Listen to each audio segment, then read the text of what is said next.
Good morning.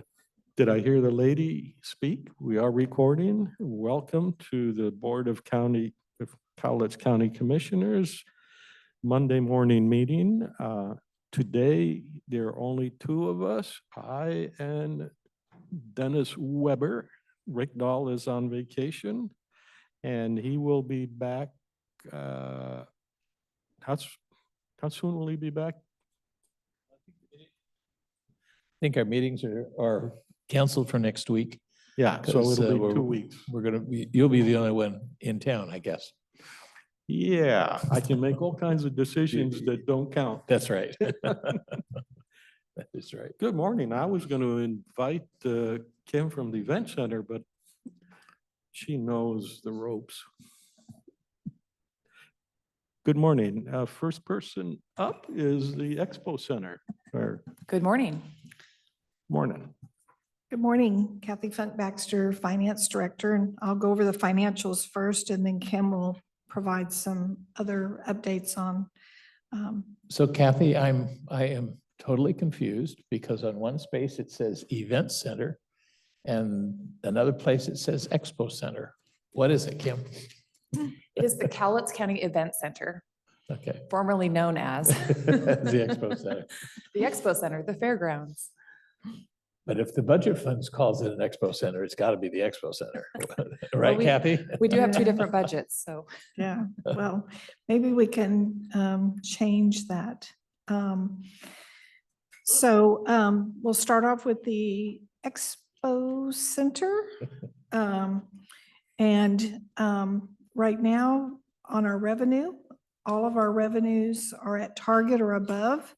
We'll probably be amending goods and services. I'm sorry, that footnote's probably wrong. But anyway, so the Expo Center, we will be looking at amending our budget anyway, forget that footnote. All revenues are at target or above. And so we actually have one revenue for goods and services that's above budget. It was budgeted 81,000 and it's 110,766. So that will be amended in October to increase that particular line item since it already exceeds budget. And so there isn't anything that unusual on the Expo Center. I think Kim will provide some additional information. So just for clarity's sake, when the first handout you have that says Expo Center, that's the fair and rodeo operations? correct. Fund Okay. 41101 is fair rodeo and all outside buildings, arenas, barns. Right, so the fairgrounds. Yes, Fairgrounds. Mhm. And it's the next one that does the Comfort Center, correct. Yes. which gets the subsidy from the Public Facilities District. Correct. Okay, all right.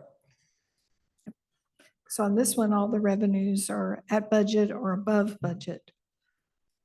Actually, at this point, I think we'll have the time. Could you, Kim, talk about each of the items as presented and tell us their mechanical components, if you will, or their, Sure. okay, thank you.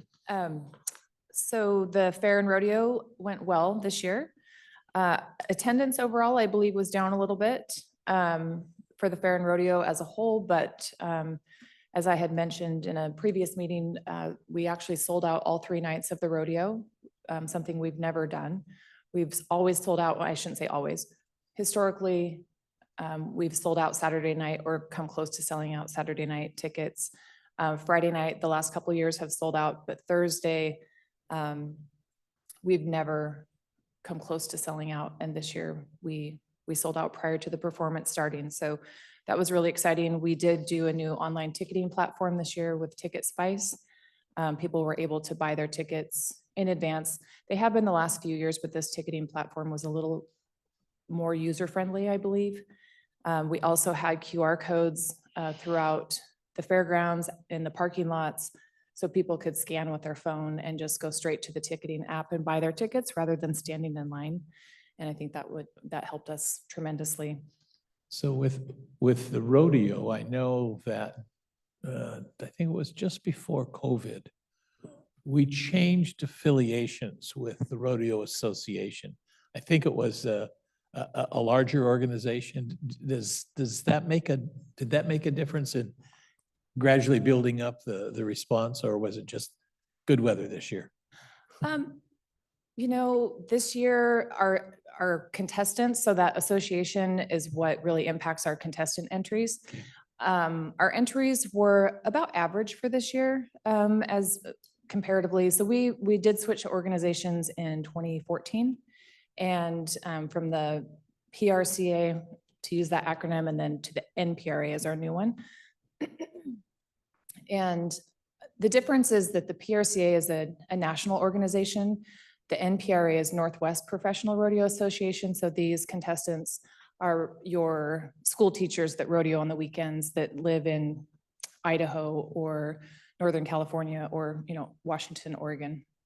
So our contestant numbers were pretty average this year with other years.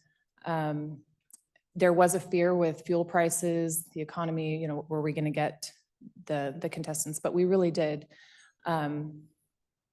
As far as attendees coming to the rodeo to pay for tickets, we always advertise locally. This year, we advertised a little bit further away. We did some geofencing using digital ads and advertised with Coin6 News in Portland, which is a new thing for us that we haven't done. And when we first looked at our credit card data, we had people from 12 different states come to the rodeo, and I believe it was the UK. We had a person from the UK, so tracking their billing address on their credit cards. So more to come with that. We're still sorting through that data and getting everything. All of our expenses and revenues are still a little murky right now, bringing everything in. And our premium checks that we pay for our exhibitors for the fair just went out last week. So, so our office is, the post-fair craziness is still continuing. So yeah, so things are going great over with events. We've had quite a few dog shows. In fact, the weekend after the fair, we had another national dog show that was here. This last weekend, we had Unique 10. They didn't have the greatest weather, but I know that they still, those diehard car enthusiasts were still at the fairgrounds. So, Are the numbers maintaining, As- or are they beginning to decline as the activists age in place? as far as the, Contestants, yeah. in the rodeo? No, Oh. you mentioned Unique 10. I'm sorry. Oh, That's sorry, what I yes, was talking about. I don't know what their numbers were this year. They've been at it for quite a long time, so, over 40 years. yeah. Yeah, so I don't know though. I mean, there's a lot of people that are younger, my age, that had their cars there. So I saw a lot of Well, great that's good pictures on then. social media. So I'm not in my 80s yet. So I'd like to think that the younger generations Mhm. are showing Yeah. enthusiasm. One more thing on the expo side of things. We are working with AKS Engineering. They just sent a proposal last week for their engineering services and design proposal for the new RV park. Mm. So we met with them right after the fair. And I haven't had a chance to read this in great detail as far as their deliverables, but we did go out for an RFQ, and we, being myself for this project and the PFD for their entryway project. And so we had two different RFQs that went out, and we both chose AKS Engineering so that they could be on site at the same time doing the same, or doing different projects, but with the same company. So they'll be assisting us with the overall design, geotechnical information, things like that. So Great. Thank you.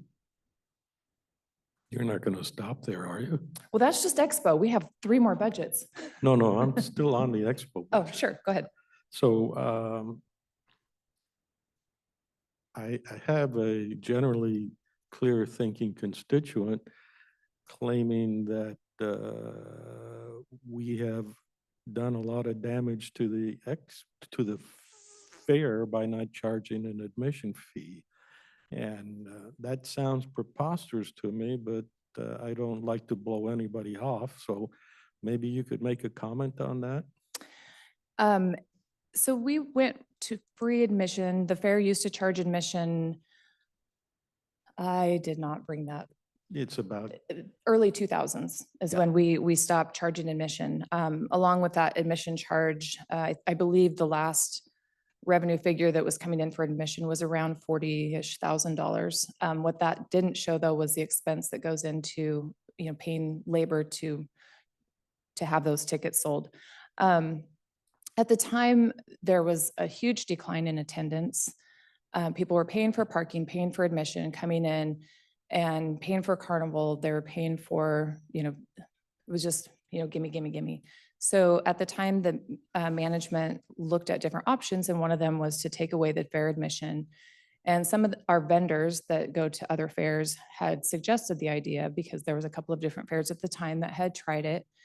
And the feeling was that they would have more expendable income when they got into the fair if they weren't having to pay a fair admission. So the first year that we did it, we had huge success. Our vendors were very thrilled. Our carnival numbers went up, other numbers went up. So it's the overall consensus that because people aren't paying that fair admission, that they're able to spend more with our vendors. What we found in recent years is we do have a little bit, because the fair is free, there's nothing stopping just anyone from coming in, which is great on one hand. On the other hand, we do have a little bit of issue, and so security helps us with some of those issues. But overall, not charging fair admission, I believe, has been really positive for our fair. People are, like I said, they're still paying for the parking. The vendors have been really happy with the free fair admission. And then, and that their happiness is consistent over the years, yes, this year also. yes, Yeah. yep. Yep, vendors this year were really happy. Our ticket sales were up this year with our other events, so other events are still, people are having to pay to get into those. Carnival revenues, that's the one I have not seen. I haven't seen what her revenues are yet, but So it really is pretty reflective of weather conditions. So if it's too hot or rainy, then attendance goes down. But if it's a moderate atmosphere, then people will come out. At least that's been my impression. Yes. And we don't have any control over the weather, so. no, and if I could have picked weather, this year would have been the weather I picked. It was Yeah. amazing. Yeah. It was great. It's a little bit cool in the morning. It didn't get too hot for the animals, the exhibitors. Riding a carnival ride after eating whatever cheesy, greasy, something in 100-degree heat just doesn't sound great. But this year, the weather was really favorable for us. So you mentioned attendance. I imagine you have a number that says, you said it's slightly down. What kind of numbers are we looking at? I And don't how have, dependable are those numbers? right, so we don't do a turnstile as people come in, but we do have clickers, but because we're free, we have other entrances that people can go in. So I have not compiled all of that. The first glance for me as I look at our parking and look at the numbers of tickets that were sold in our parking lot, and those numbers were down. Definitely down Wednesday, and each day got better, but Wednesday was really down for us. So, and some of that is our attraction on Wednesday night is a concert. The concert was a great concert. However, it wasn't a nationally known name like George Strait. They called themselves the Frontmen. And it was the lead singers of 3 great bands from the 80s and 90s that once people realized who they were, people came. But the marketing for that, which is with the radio station, they foot the bill for that concert, and then they sell the tickets. So that was kind of on them. And as it got closer and closer and their ticket numbers were down, they started kind of regrouping on their marketing. And I think it helped. They definitely had a lot more people than they anticipated, but that affects fair attendance too. When people say, oh, I can either go Wednesday or I can just come back Saturday and bring my kids. A lot of people will choose the latter. And how was the income for this fair? Overall, so far, because we have not, Carnival is one of our big pieces of the pie and we have not received that yet. I haven't even received a report from her. There's been a lot of communication with expenses and whatnot, but revenues were up. Revenues were up. Parking revenues were numbers of tickets sold, but we raised the price of parking. So parking revenues were up. Rodeo revenues were up. I'm thinking around 20-ish thousand. So How much? about 20-ish, 20,000 or so up from last year. And we really tried to cut expenses this year. Just looking at things like in-house printing rather than having, because we have parking passes printed. There's just a lot of things that we were able to cut back on this year. And so I know just in our printing budget, we had saved about 8,000. And some of that also was using the online ticketing platform 100% instead of printing tickets. So. Yeah. I could tie you up for the whole afternoon, that whole day, but let's go ahead to the next step. Okay, we have the Expo Conference Center, which is the larger budget of the two.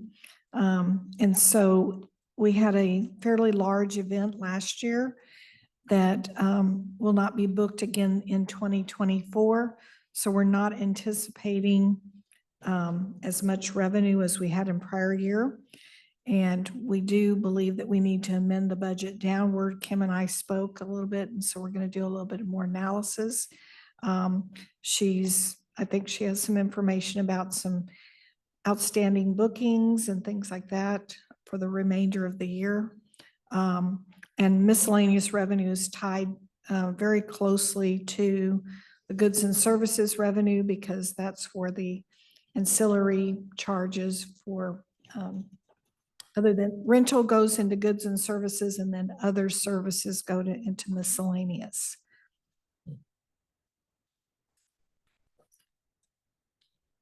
And on the expenditure side, basically things are below budget target due to less events that are booked this year compared to last year. So expenses are correlated to the revenue as well. So to follow that up, so sales revenues through July were about 22% down from 2023. But our event numbers, so our event days are up about 30%. So we're still hosting events, just spending is down or event size might be down. A question on sure. that? Because prices have really moved up on a lot of items. When you say 22% down, are we talking just in terms of dollars? Yes. And that might be fewer shows or fewer than, so it's not just 22%. It could be 25% fewer shows or something like that. Yeah, so actually the number of events that we're doing, so we have, I track event days. And so year to date in 2023, we had 135 event days from January to July. This year to date through July of 24, we have 176 event days. So we're actually up 30% in event days, but those events may not be, they may be an event day as, a meeting of 10 people, or it can be a conference for 1,000 people. So what we're seeing as far as booking trends, post-COVID, we had a lot of, there's just a really big demand for people to start meeting again. We really weren't sure how to anticipate the demand with the availability of Zoom and other online platforms for people to meet. What we're finding is that people are still gathering. And so we saw a great increase in events, and people were starting to gather and have meetings, conferences. But this year, what we found is the booking trend was great. And what we're seeing now is that people are starting to weigh out their wants and needs. So we're having still a lot of meetings, corporate-based meetings, but some of our local companies that, like, as an example, one local company had a picnic booked for the summer for their employees, a kids' holiday party this winter, and then an adult holiday party, and they've canceled all three of those. Just with the uncertain economy, they have decided that that's not a need. So that's the first. But as a staff, we've kind of looked at things a little closer and really trying to make sure that we're reining in those expenses. Things that we don't necessarily need to spend money on right now, we're trying not to, unless it's something that's going to impact our clients. I'm hoping that that's So not it's the trend. the downturn is basically one company that made that decision, or are you beginning to hear the same message from other businesses that there's uncertainty in the economy and they're going to hold back on spending? This is one company that, and so that kind of piqued our interest going, oh, I wonder if this is going to be a trend. So far, we haven't had any other cancellations, but we are anticipating either a cancellation or scaling back. That maybe companies will still have their holiday events. However, maybe rather than the prime rib, they're going to get the brisket.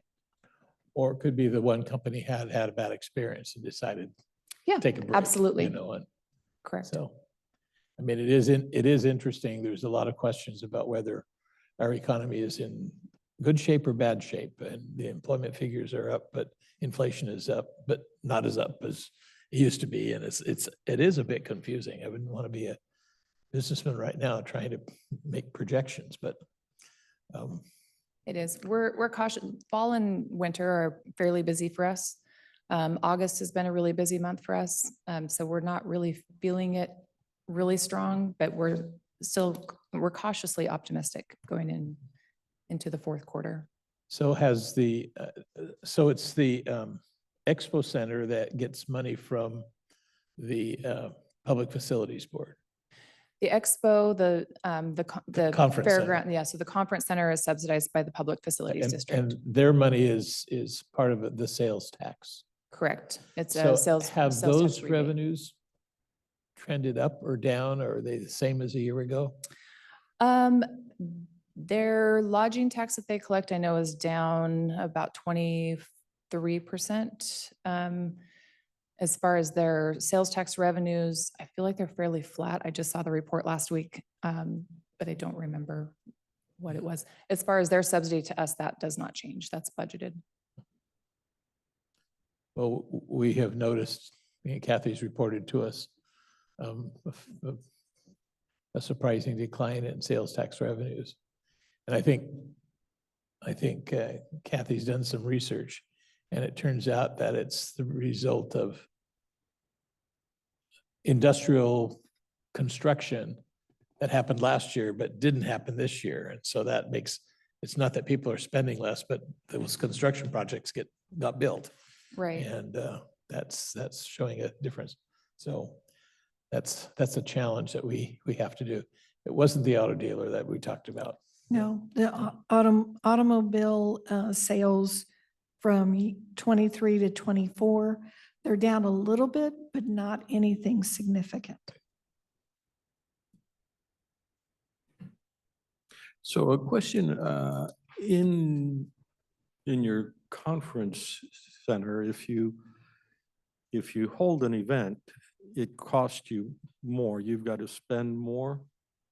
Correct. So when it's 22% down in revenue, how much down is it in your expense? All other things being equal. Right. And every event's a little bit different. So some of our meetings, there's zero outside expenditures. They're paying for our in-house audiovisual. They're paying everything to us.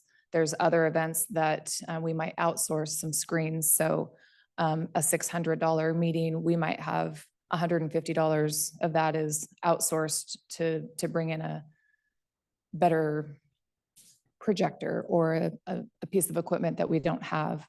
Our linens, we don't own any linens, we rent linens. So any event that has linens, we have a linen cost. We charge for those and we do make a profit, but so every event is a little bit, some events are 100% profit as far as not having to expend anything other than labor.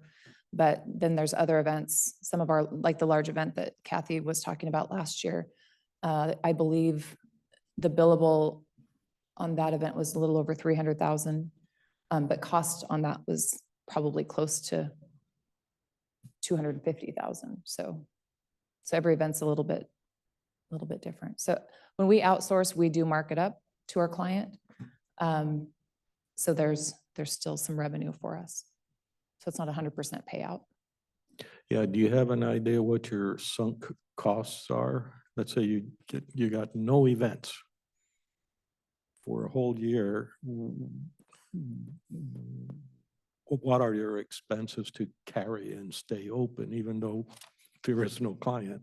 I actually did this during COVID and I wish that my brain was working this morning, but I can tell you that the expo, which is not the conference center, and maybe I have this backwards, it was about 25,000 a month. And that takes For care of, utilities, staffing, labor and utilities, some other monthly billables. 7 employees. Yeah, so that's going to be fixed. You don't, Right.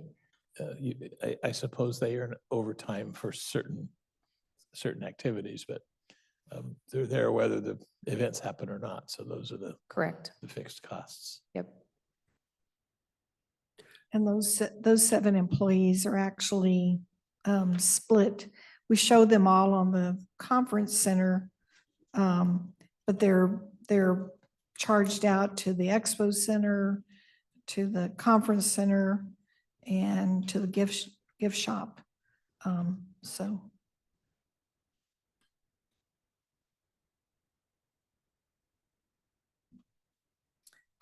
More on the event center, the Public Facilities District Board is continuing to move forward with their prioritization of the master plan that they adopted in April.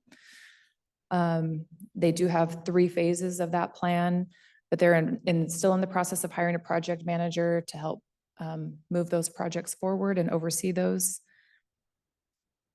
That person has not been chosen yet. I do know that they have several applicants for that. At the last meeting, they will be having a special meeting in September actually to discuss that further. The hotel property is back on the market. The group that met with all of us back in January did back out. And I just did a walkthrough a couple weeks ago with the PDA board and another potential hotelier. And then they've also have 2 other hoteliers that are interested, and that was reported out at the last PFD meeting. so the master plan, what is required for that to be executed, to be carried out? There's several different things that they're working on. The one thing is that for them to expend money, they have to have an agreement for said property. Right now, there's an agreement with the county for the conference center property. So anything that they do within the conference center would still be appropriate based on the current agreement with the county. Anything that's outside of that footprint, they will have to come back to the board and either adjust their interlocal agreement or create another one. Okay, so in their master plan, you said there were 3 phases. I've seen it several times, but I have the same brain problem you got. I saw it a while ago. Yeah. And I'm always puzzled, sometimes deeply amused at all the ties and inner workings between things. So what part does the Board of County Commissioners play with this master plan? I believe it's a huge part. The funding mechanism is the Public Facilities District, but I think that the Board of County Commissioners and the Public Facilities District need to be on the same page. And I think that the two support each other. They have the capital or the potential for capital, and the county owns the property. I think at the end of the day, everybody stands to benefit if the right things are being done. Okay, so you know much, yeah. Since I've been on the board, it seems like we've got a master plan, and that's a long time.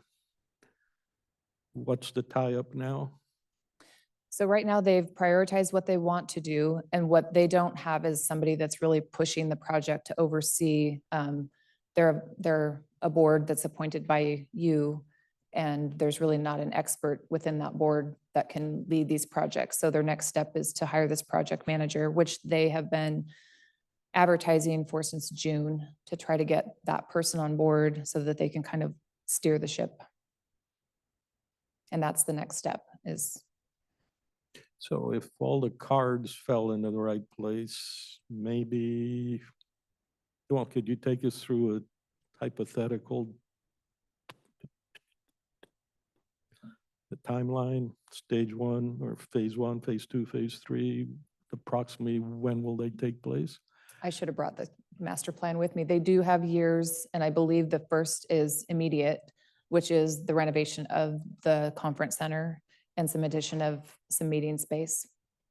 Also in the first phase is RV park support, whatever they need to support with that, the entryway project to beautify the entryway. So that's first, and I believe that's 24, 25, if I remember right. It might have been 3-year chunks, 24 through 26. Then the second phase is a new building, which they have identified being across the street on 7th Avenue. So that would also require a new interlocal agreement because they do not have the authority to build anything over there. I believe that's the We're second talking phase. the space where the farmer's market comes in, or we park cars there? Correct. It would be a little bit north of the farmer's market. Yeah. That would be the second phase. I think there's a few more things in the second phase. What kind of building is It's that? a multi-purpose facility. So it would be, Is that the sports arena that they've talked about? they're talking about potential indoor sports, something that could be multi-purpose. So it could be banquet space, additional banquet space for meetings, sports. I think it was heavy on that, but they wanted to make sure that it's not a sports facility. The third phase would then be the equestrian center. And yeah, I think that was the third. The hotel is in there too? The hotel's in the first, second, third.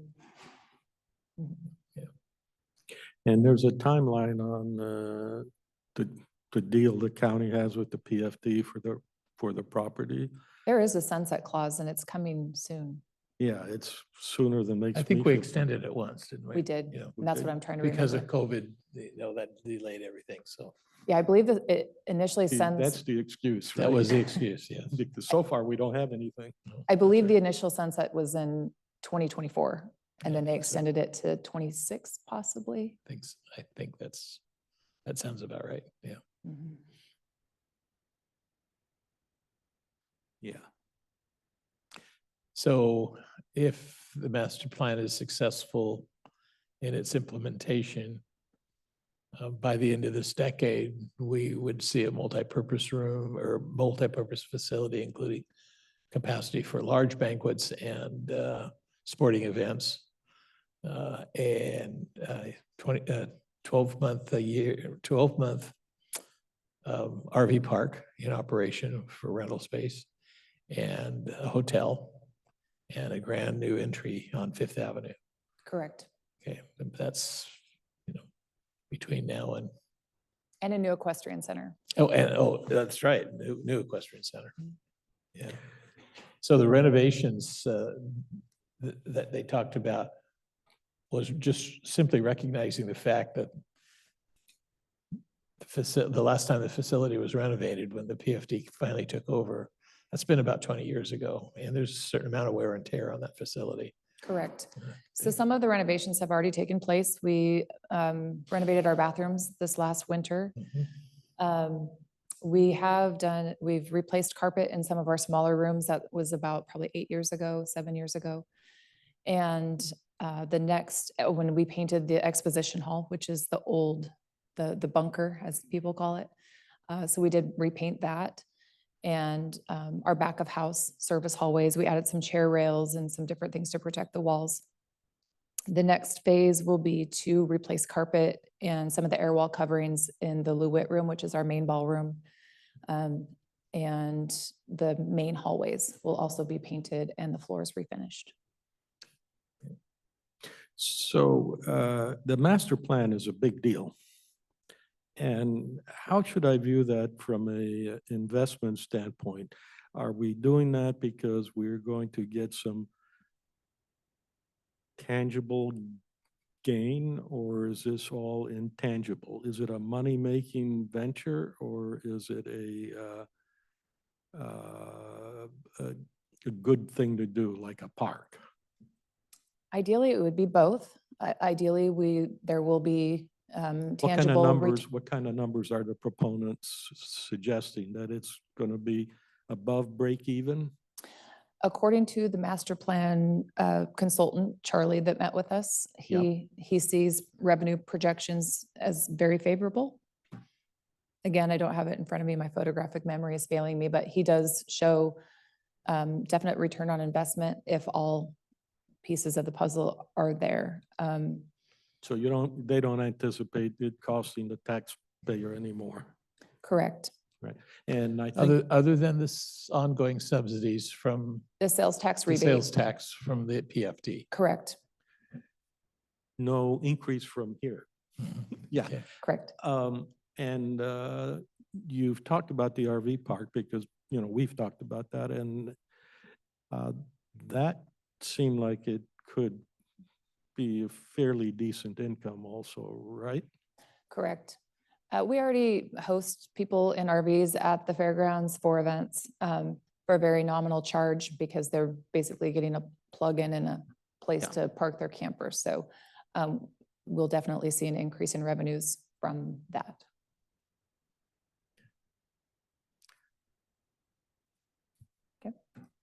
Thank you.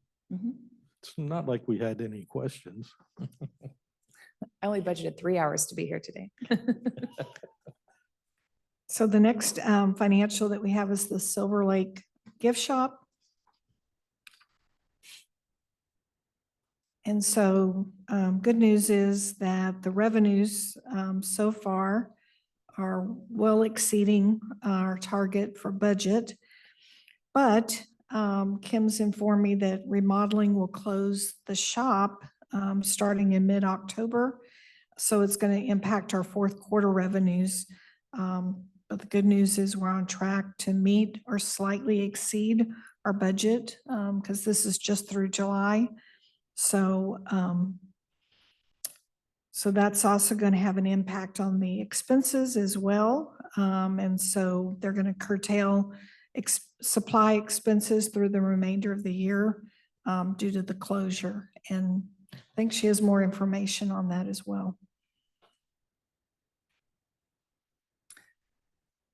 So the gift shop, as Kathy mentioned, has continued to do well despite Johnson Ridge being closed. We host about 6 to 8 bus tours a week that are still coming from Kalama and Astoria. But the state has a major exhibit renovation that actually was planned pre-COVID, but there's been some design issues. And so they're just able to start that. The center itself will close September 30th, but we'll continue to open for the bus tours that we have scheduled through the middle of October. And then from there, they plan to reopen, I'll just say May of 2025. We're hoping for April, but May of 2025 is when the exhibits will reopen. So with the lost revenue, we'll also have, as Kathy mentioned, we won't have the temporary labor expense or cost of goods. I'm just always amazed that this is a $500,000 business that The little gift shop at Silver Lake, you know, it's just, that's a great, amazing setting, but I mean, that's just always surprising. And Yeah. it's part-time workers. I mean, the staffing isn't all that expensive. Yep. Do you have employees from the Expo Center who work that, or you hire part-time? We hire part-time employees. One of my employees helps with the financials. So Mhm. a portion of her salary is paid from that. And then a second employee is also my backup. So because I do the bank runs and things like that. And so I do have an employee in the office. So if I'm on vacation, then she handles those things. Mhm. And so a small portion of her salary is also paid from that. But no, it's not event center employees. It's temporary employees. We have high school kids, college kids that work for us. And yeah, And the impact of the Johnston Ridge closure is a plus? because we're there's- getting the bus tours, yes. Visitation is definitely down, which is unfortunate. And that's something on the tourism side of things that we're really trying to mitigate with. This last year, we're actually starting in May. I started doing some geo-tracking around just Cowlitz County, like exit 49 and some of the major exits to Mount St. Helens, advertising that we're still open. So if they're getting on their phones as they're getting gas and saw the signs that are closed, then they're getting ads on their phones saying, come on up the highway. So yeah, that's been a challenge because there's some people that have no idea. Well, how do I get to Johnston Ridge? Well, it's closed. It is. So there's those, and then there's people that most everyone is disappointed, but then there's those that are pleasantly surprised that they can still get very close to the mountain. And the Forest Service has opened the Coldwater Learning Center, so that's open also. This year, with the state closing this visitor center, is really terrible timing, and it's nobody's fault. It's just with Johnston Ridge being closed, the Forest Learning Center will be closed, and that's the Weyerhaeuser facility. That'll be closing the end of October. Coldwater, they had talked about possibly staying open even just on the weekends, just for people to have a place to go. Doesn't help the gift shop, but from a tourism standpoint, letting people know that there's places to visit on the mountain is important, but it's also unfortunate that there's not going to be a lot open this winter.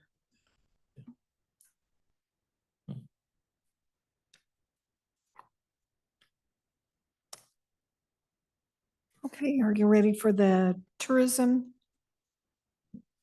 development? So this department, the tax budget needs to be amended. It was overstated in comparison to our prior year revenues and to the current year trend. This revenue is predominantly from our motel lodging tax. And also the transfer revenue hasn't been recorded as of yet. So that we'll get that transfer recorded so that there's other financing sources booked. But yeah, so this one is also one that we have one employee dedicated to this area, one FTE. And so our expenses right now currently are below budget or on target for this fund. And most of the expenses for this fund is grants that have been awarded through the, it's a LTAC. LTAC. Lodging LTAC. I tax. got to remember my acronyms.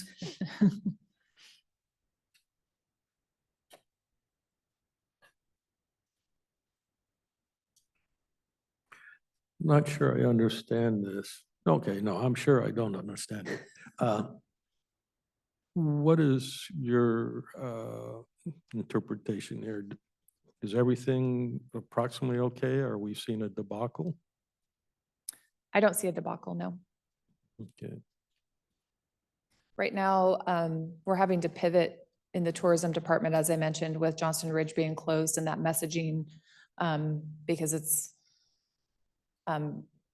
national parks, we've heard from visitors that other national parks are telling their visitors that we're closed. So as people are in Yellowstone or Zion, they're saying, oh, Mount St. Helens is closed. And so we're really working to get that messaging out that we're not closed.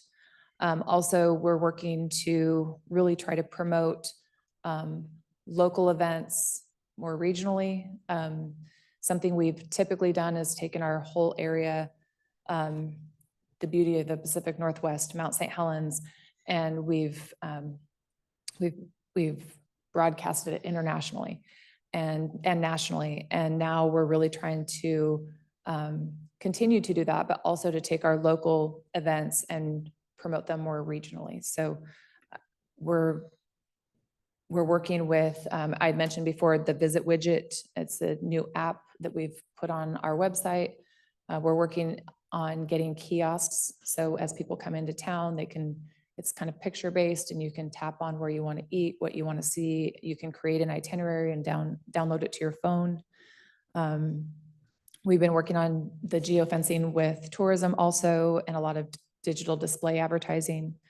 And then this next year, we're hoping to get a YouTube channel up and going. So just trying some new things that haven't been done before.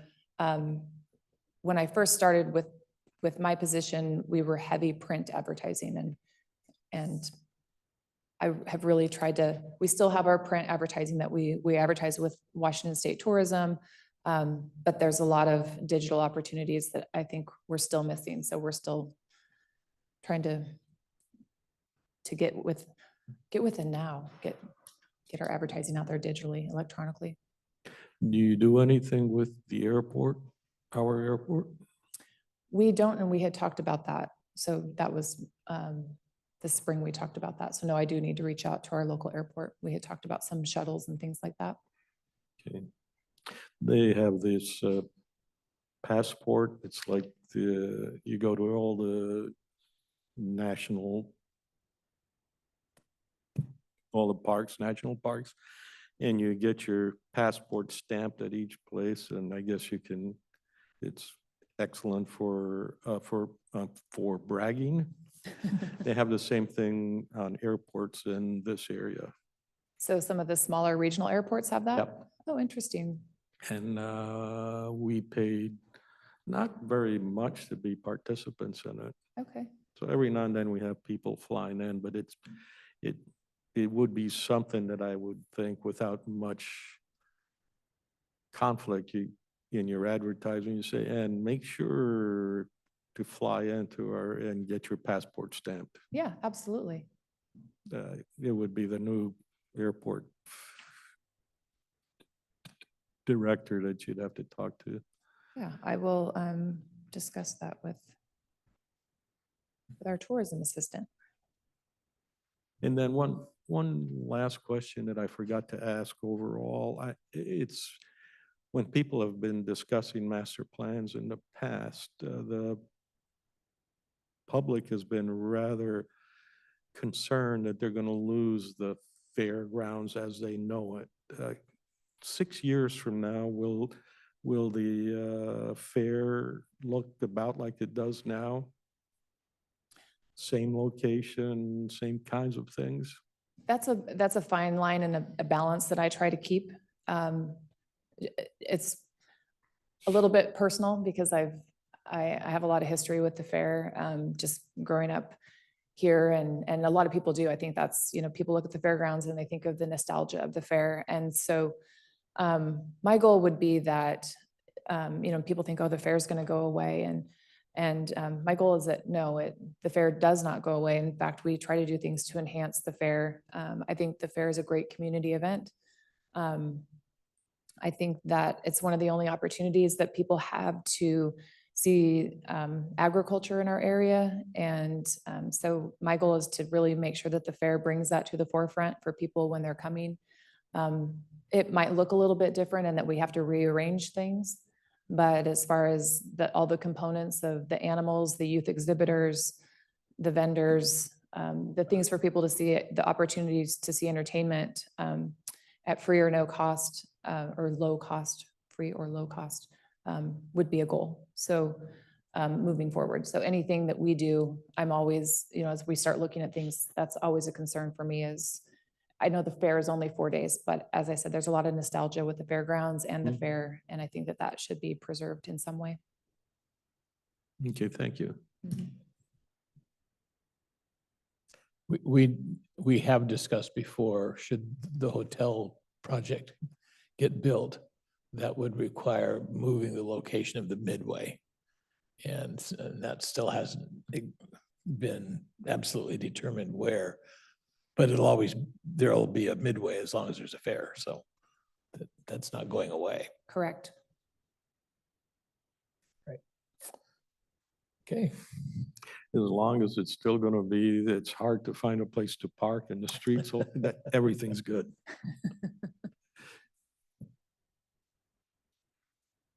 Have we That's all. missed anything? I don't think so.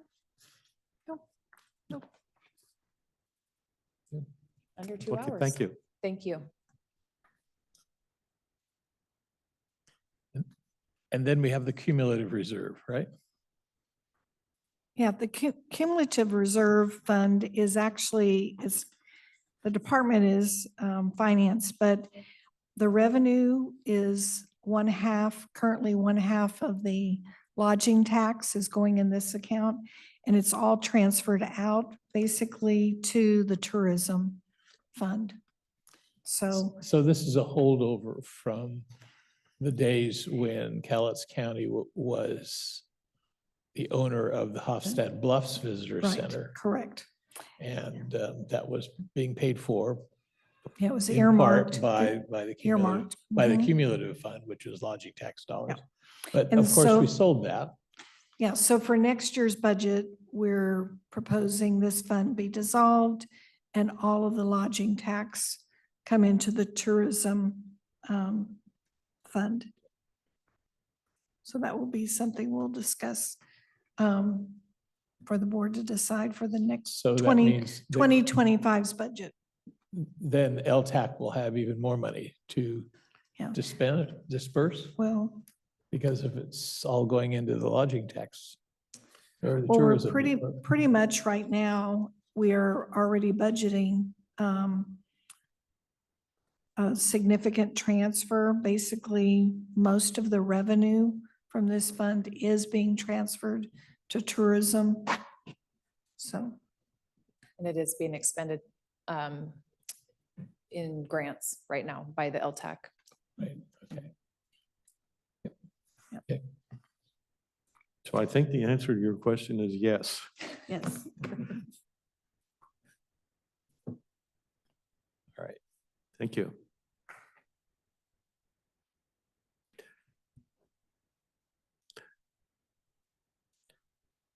Well, we now have Health and Human Services. And Gina, I got bad news for you. We've exhausted all our questions.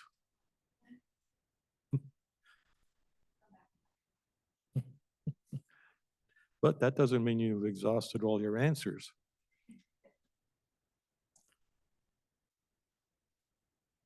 Okay, Gina James, Health and Human Services. I actually just had a short list. We don't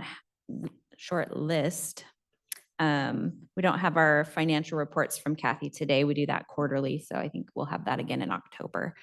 So I just had a couple sort of updates, reminders, and things to go over. So just a kind of a heads up, we'll have a couple contracts coming on the board's agenda mid-September. I think the 10th and/or the 17th of September, we'll have an amendment to our consolidated homeless grant along with the pass-through to CAP amendment. And then we'll also have our developmental disabilities, an amendment to our state contract there where they're allocating funding for this fiscal year, and then the pass-through contracts with providers on that as well. So that'll be coming. Of course, I'll be back for the agenda review meeting when we get a little bit closer, but just a heads up on that. One item I wanted to touch base with the board on, we have our document recording fee contracts are on the calendar year, so those will expire the end of December. Some of those contracts include for coordinated entry.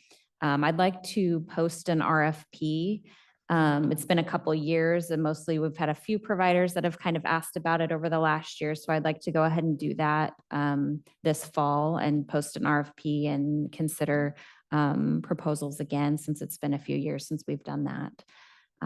So we'll be working on that. I don't know if the board would like to see it before it gets posted. It will be pretty similar to the last RFP that we did, and we'll just make some updates to it and do that. But You said you had some providers inquire. I'm assuming providers that aren't currently doing coordinated entry. Who's the other player that would be interested in doing that? We've had Lower Columbia CAP has asked about that. We've also had Janus Youth has asked about that as well. It has been, I think the last RFP we did was right when we were, I think it was right 2020, 2019, right in there. So it's been a few years. So, The Family Health Center has one of the contracts, mhm. and the Emergency Support Shelter and Community House. Okay. Mhm. Yep. What's the motivation for an entity to want to get into, Coordinated entry. yeah, I think in conversation, what I've heard is individuals might come in looking for services to their organization, and then they're telling individuals to go to a coordinated entry access site. And so they may be considering, if they were a coordinated entry access site, they wouldn't have to send people around, that they could just do that piece themselves to kind of eliminate the sending people from one place to another. does that argument appeal to you? Right now we have 3 different access points, which I think they each kind of have their own population that they kind of serve. And I think it's been working well.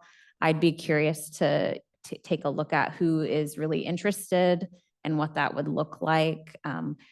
It is kind of one of those things where if you get too many cooks in the kitchen, it makes it a little more complicated. So then that increases our activity and involvement and work to be done around that. So there's, some things to weigh out. But we're curious to see what entities might be interested in, what they might want to do and what it could look like. So. Yeah, I'll be looking for your advice there because it is a balance. We used to have, not that long ago, a single Mhm. entity, and we talked about expanding it. We went to 3. I'm assuming that has worked out all right. So we'll count on input again. Yeah, yep, okay, yep. So we'll start working on the RFP. I'm happy to bring it back for a final approval if you'd like, or we could just go ahead. But I don't know if you have a preference on that. I guess I am most curious about whether or not we are missing, if there's a population out there of that is not being served, because they don't go to those 3 entities. And, I don't know, but I keep hearing people muttering that we have homeless wandering around. Since they don't all get to be in Hope Village because of choices that they make or they don't know about it. So, so I don't know if there's a niche that's not being served. And if there really isn't, I mean, if they can't really identify them, those that aren't hooked up with services, then there's no sense changing the system, is there? I'm sorry, I can't help it. We have an extreme disagreement there. I can't imagine why we should go combing the hills and present some like, did you know there's free money out there that you could have? I mean, the whole purpose of our welfare system is a safety net. It's not a convenience net. If you're doing fine without it, doing fine, that is, it's not life-threatening. And I don't know of any situation that fits that anyhow. Yeah, well, and it is hard. One of the things we struggle with coordinated entry is that it doesn't provide any immediate assistance. And so we still continue to work on that with the public of, it's, agencies want to send people to coordinated entry, which is fine, but it's a referral system. Essentially, it's not able to provide an immediate, connection to shelter or, hotel voucher or anything like that. So we struggle with that piece a little bit because of that. But yeah, but we're able to make referrals when programs have openings. And so,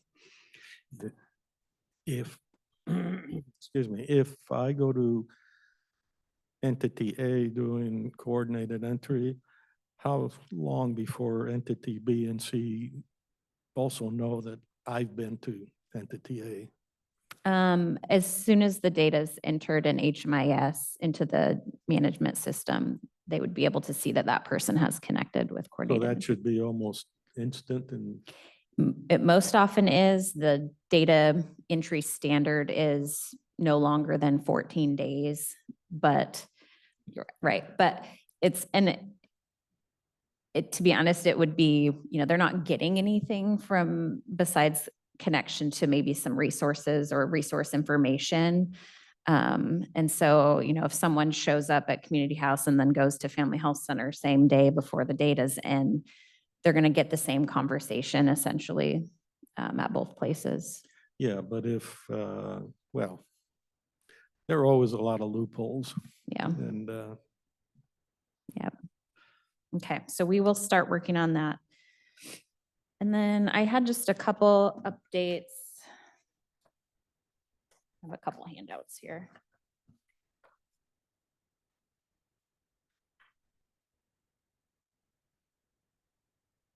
thank you.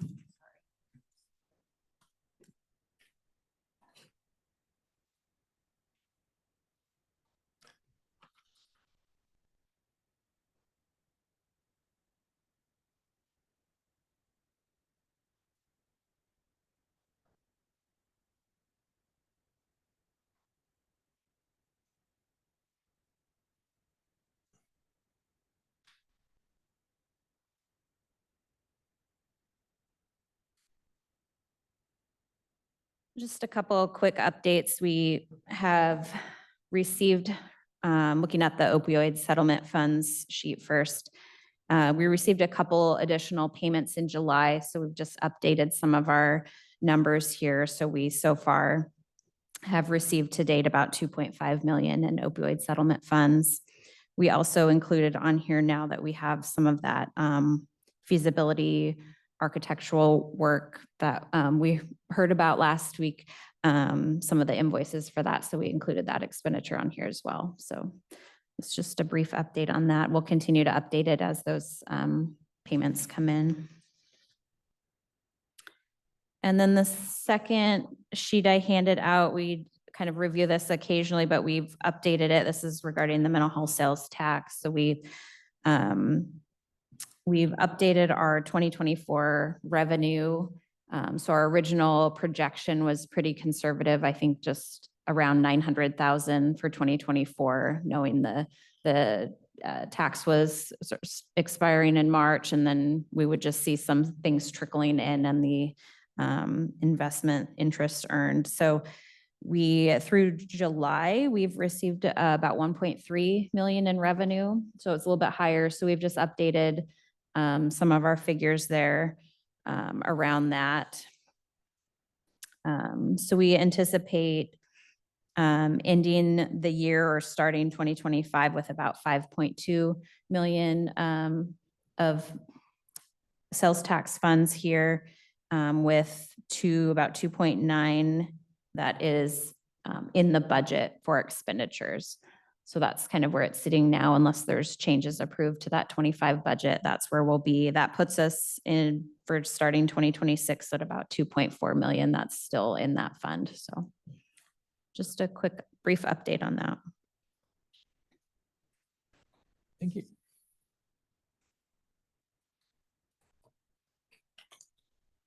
Any questions? Nope, you used all your questions, you said. Okay. That's a good call. Thank you.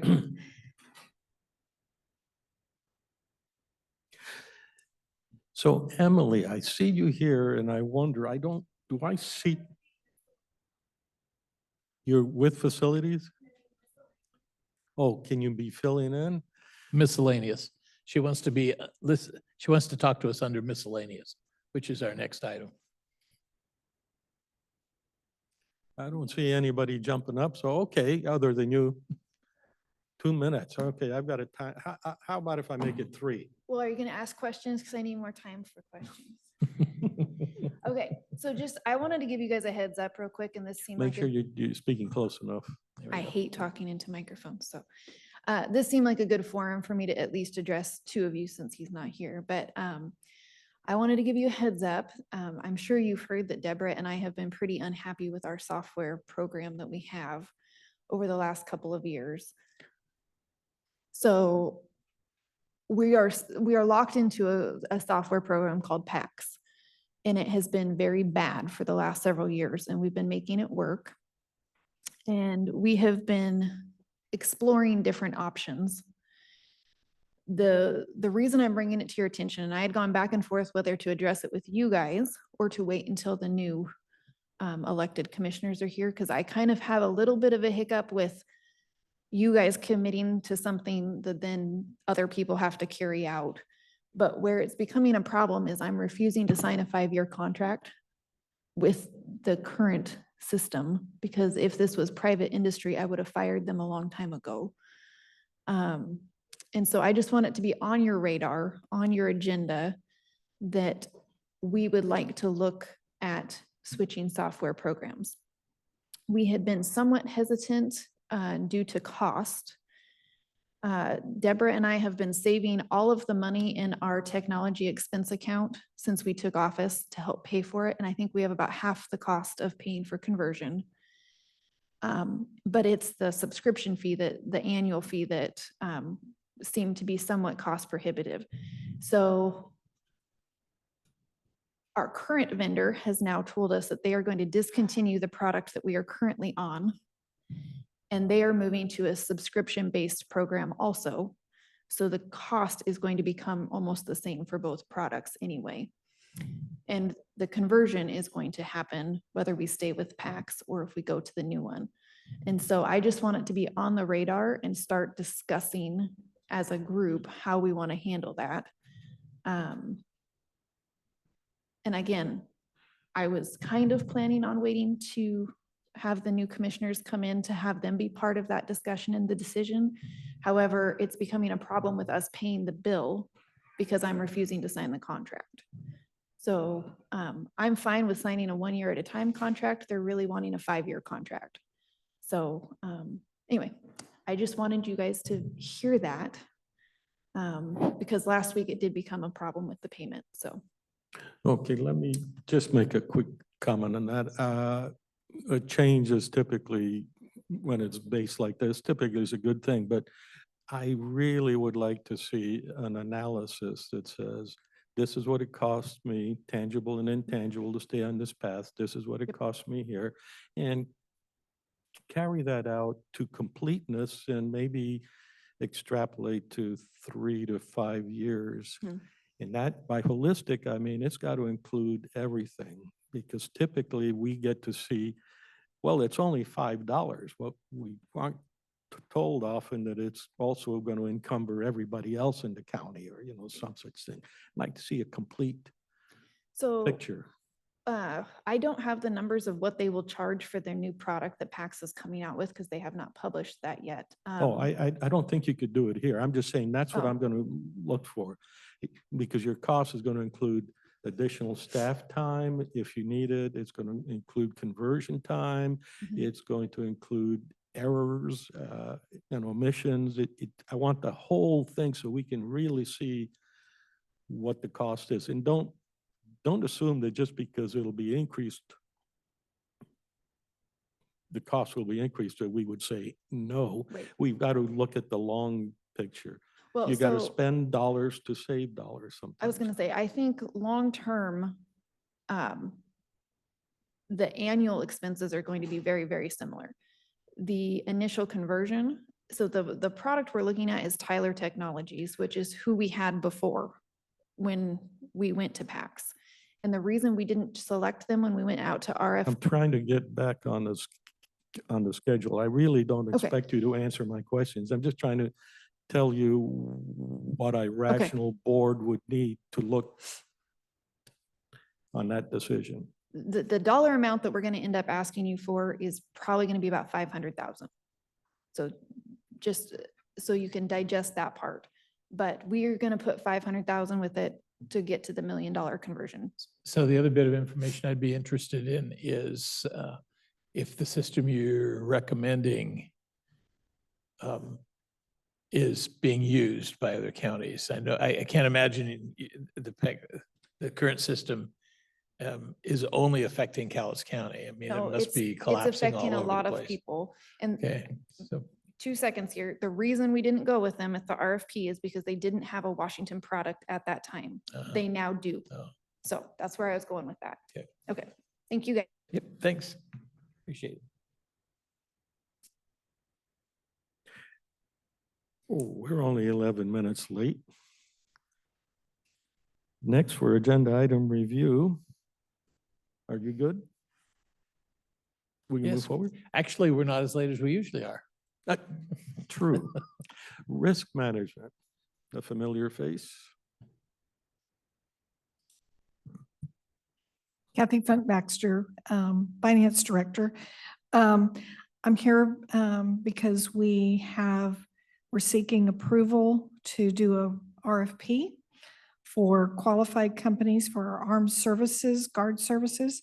And this was a joint effort between risk management and the sheriff's office, because the majority of the contract is really for security related to those areas that are holding court proceedings. And then risk management oversees the security, the armed security guard services for the administration building. So those proposal, if this is approved, requests for proposals will go out. They'll be due September 25th. So the contract expires at the end of the year? The current contract expires December 31st. Right, okay. Of yeah. 2024, and that contract has been in existence, I believe, for 5 years, with 1-year renewals, basically. And so, yes, this is just to provide security armed guard services. That includes Hall of Justice and the sheriff and the courts and. Yeah. Right, anywhere there's courts, so there's several locations, including, the majority of it is at the Hall of Justice.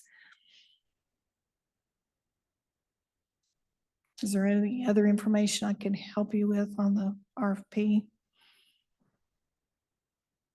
No, I think that's pretty straightforward.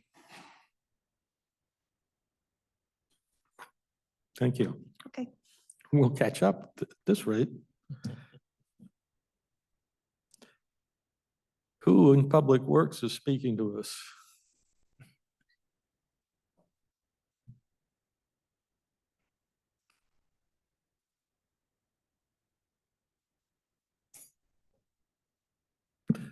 I'm glad to see you brought your glasses, Susan. I did. It helps so that I can actually read what I brought to look at. The highlights help, but sometimes I still can't read. So good morning, Susan Eugenius, County Engineer. Public Works has 3 items on the agenda this week. The first 2 items are on the consent agenda, and they are approval of the paperwork to obligate the money for the South Cloverdale project and the South Cloverdale Confer intersection improvements. We generally talk about these projects at the same time because they will be bid as a single project. So the South Cloverdale project will obligate the construction phase of the money. It will obligate $2.1 million from the Surface Transportation Block Grant Program. So this is the project that runs from Todd Road to the Confer, just shy of the Confer intersection. The other project is the South Cloverdale Road, Confer Road intersection. That is obligating $300,000 also from the Surface Transportation Block Grant Program. The Confer Road, the intersection project was paid for completely by local dollars for the design phase, where the South Cloverdale Road project has local design, local funds, ARPA, Surface Transportation Board, and County Road Administration Board dollars. These two projects together will be about a $7 million construction project, How much? about 7 million. I guess you're gonna have to take a cut and pay then. I hope not. I hope that it goes smoothly. The other item we have on the agenda from Public Works is the public hearing for the no parking zone out on the Willow Grove Road in front of Willow Grove Park.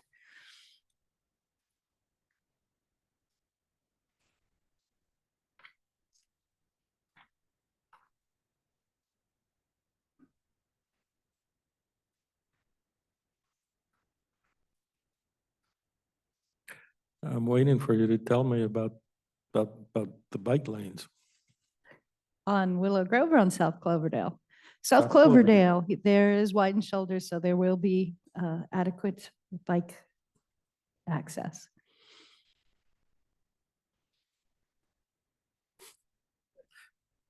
All the way down to the creek at the end of the, at the cul-de-sac, right next to the freeway. We are widening the shoulders down to Confer. Beyond that is going to be the existing condition. Yeah, beyond that, there aren't very many cars anyhow. No, Is Confer the last offshoot of South Cloverdale? no. But is Lane beyond it? Yeah, Lane is beyond it. Yeah, I believe there's one other that I can't think of off the top of my head, but maybe it shows on the vicinity Martin map. Bluff.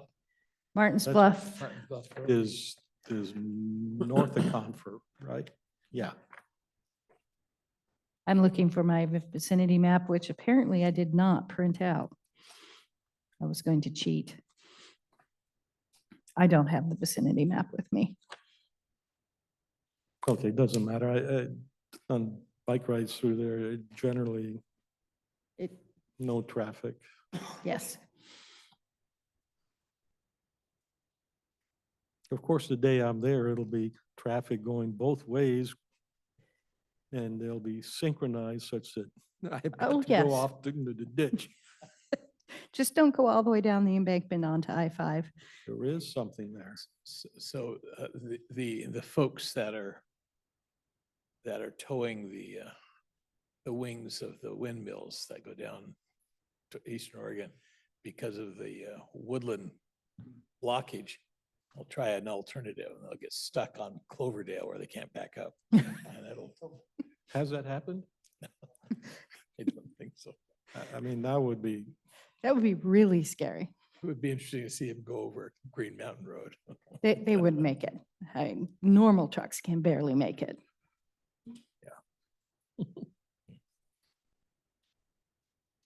just trying to scare us successfully.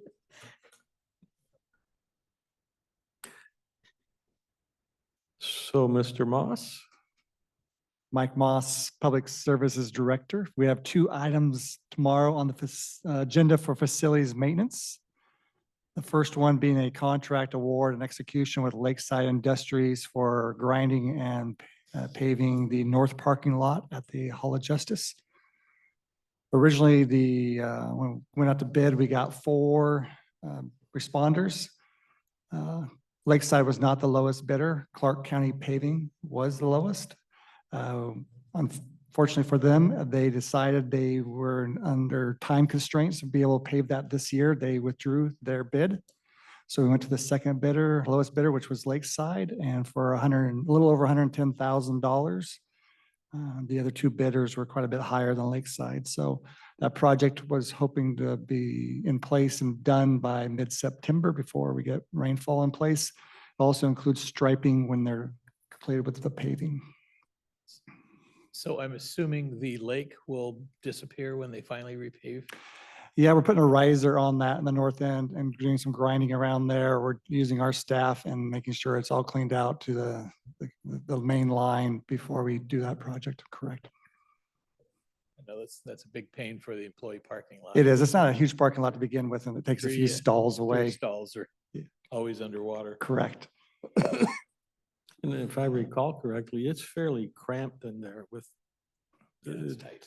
Yeah, it's only 120 by 160 feet, a little less than like around less than 20,000 square foot. It's not a huge parking lot, so not a lot of space. It's only 16 deep by 4 rows, so it's not a huge amount, 75 cars or so.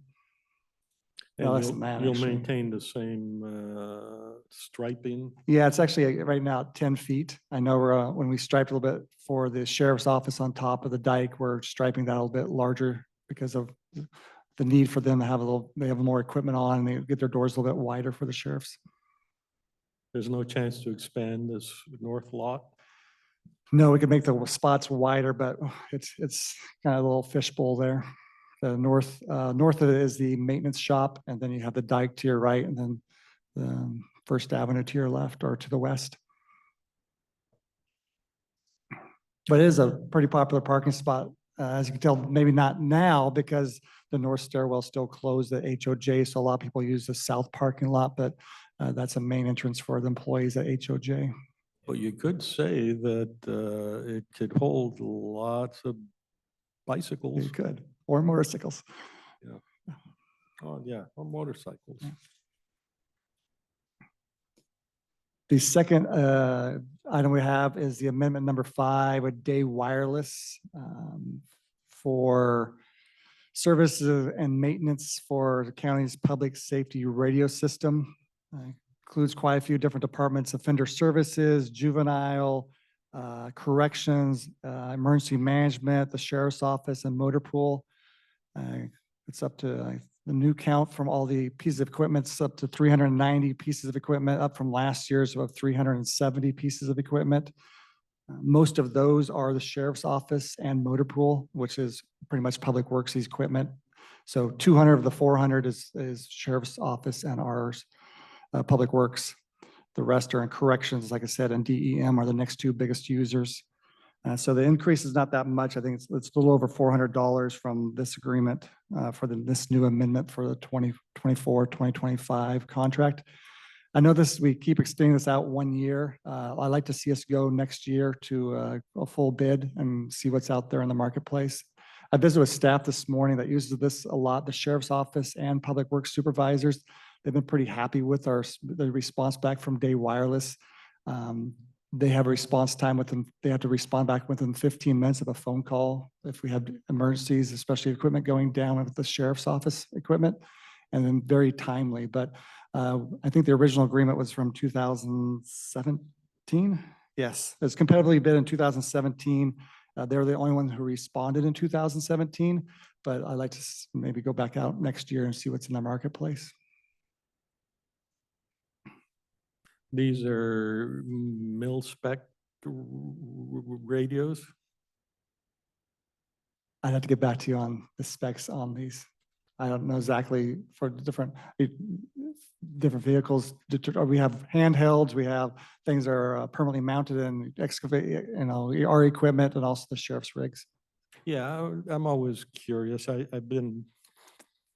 remember having a serious discussion with Mark Nelson when he was sheriff about stuff, and he wasn't very happy with me, but that's a different story. That's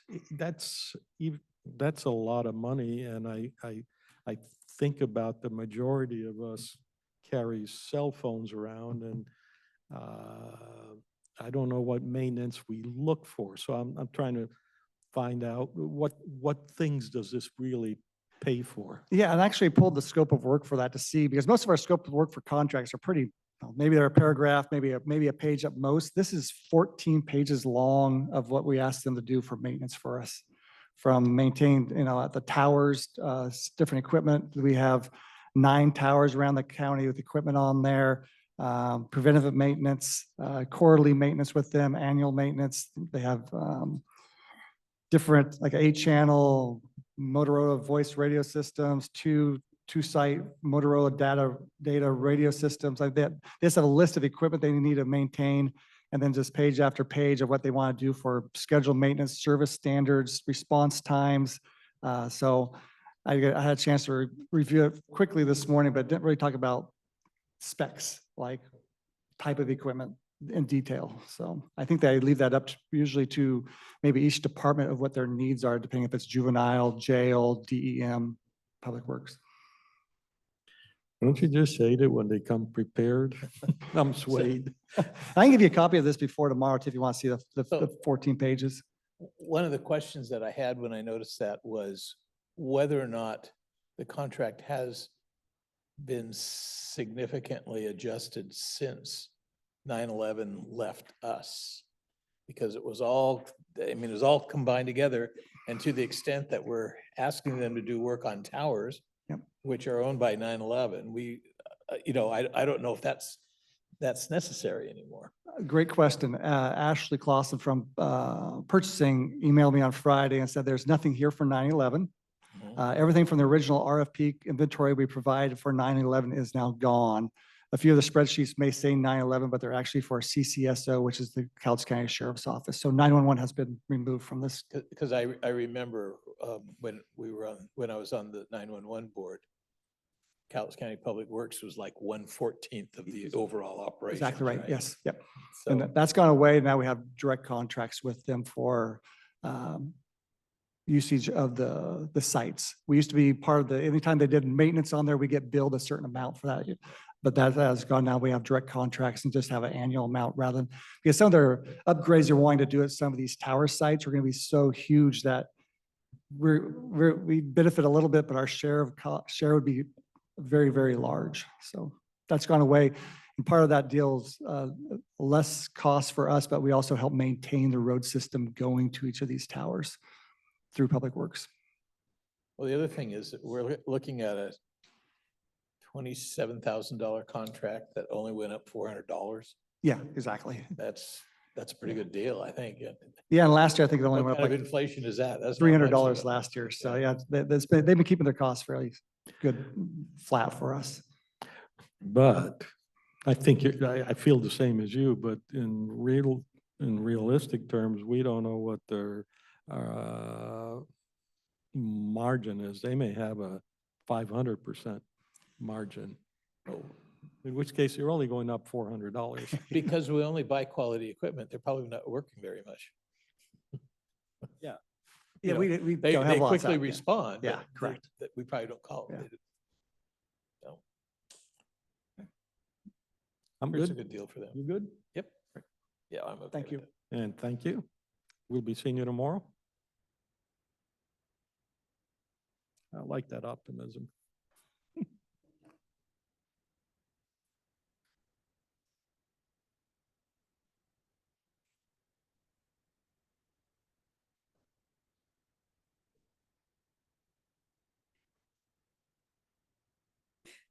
Good morning, Commissioners. Tracy Jackson, Building and Planning. A real short agenda item for you tomorrow. It's on consent. And it is just a resolution repealing and replacing the previous one. And it is for our Building and Planning Advisory Committee. And it's just setting the new day and time. Monday afternoon, so. Late afternoons, then we'll be their last stop before they go home for the day. Right now, we have it at 2:00 on Thursdays, and it's been a struggle for some of them to get here. A lot of times they have to leave their job site to come here. And this one, we're the last stop. We talked about early morning, we talked about afternoon, and we could get the majority of people there in the afternoon. So that's it. Short and sweet. Seems reasonable to me. Yeah. Anything else for me? I shouldn't ask. No, I don't go away though I won't go away. Want me Okay. here? from here. Yeah. No, I'm here. Yeah.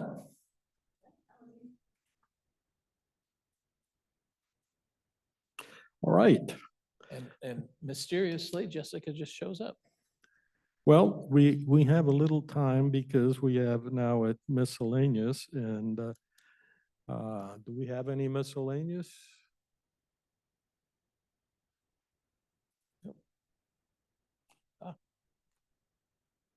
And we have a gentleman in the audience who's raised his hand. Oh, I had. Okay. Who wants to go first? But, yeah, but this is not miscellaneous yet. This is not citizen comments. Oh, that's right. So he goes first. And you would sit at the middle there. You're right. And probably before you, there's been a hand up for quite a while that probably is a citizen comment one, but be comfortable there. Thank you for the time this morning. Last week, we had a chance to visit about the administrative possession and use agreement with the Port of Longview for the property at the Tenant Way landfill for the rail expansion. I got a chance to send you guys on, I think Thursday, Friday last week, a copy of the agreement along with some bullet points. Hoping that maybe have a quick discussion this morning. We're hoping to have the port maybe sign that agreement this week to move forward with the process of them acquiring the near 9 acres of land over at the landfill. There'll be more documents coming down the road, the final agreement. This is for a short term for them to be able to have the use agreement, be able to get on site and start doing stuff on the property. So you need signatures from the three of us, or? we Just don't- one signature. We don't have the chairman. He's not going to be back to sign it. Correct. So I don't know if there was a designee from the board that'd be able to sign up for the chairman. Yeah, we agreed that you'd be able to sign. Okay. Okay. Okay. Yep, That's okay with you absolutely. guys. I'll Yep, sign up for the board. We're good. Sounds great. Awesome. Thank you. Thank you.